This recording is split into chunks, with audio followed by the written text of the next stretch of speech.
Okay, Devlog. I'm just gonna go by the date.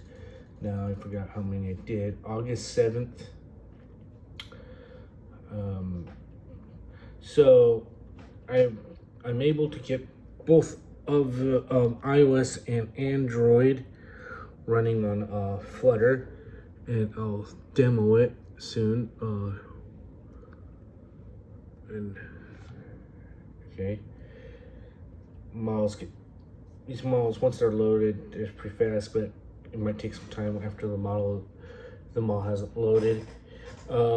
So as you could tell, and so my fellow Americans, ask not what what your country can do for you, ask what you can do for your country. So the iOS is faster because it's got the CoreML. The Android tends to be slower because it runs off of the CPU. Now I'm going to demo the recording part of it and let you see that in action. So right now I'm just recording and talking to the camera right now. Using my iPad to record this, as this is a iPhone 12.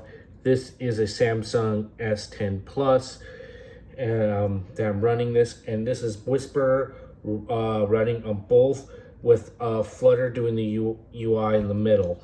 So by give it there, you'll see that the iOS much faster, but the Android does come up too. So I have got parity on both of these.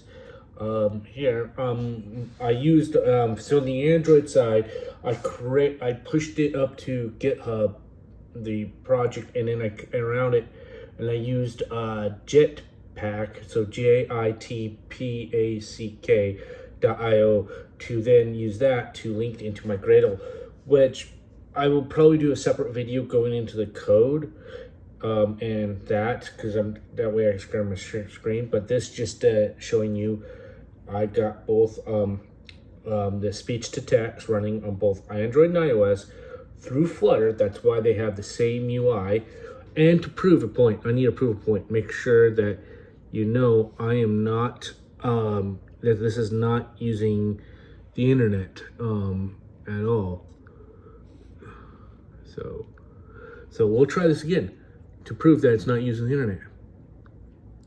I'm proving that this is not using the internet. This is all on board, on both devices embedded inside the application.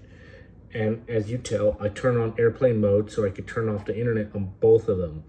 So you should be able to tell them working.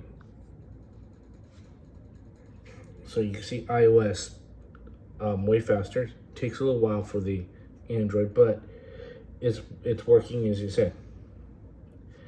No internet, all on device. So what does this mean? There's no API calls hitting some backend server or OpenAI or anything like that, and therefore there's no cost associated with this. It's all on device right now.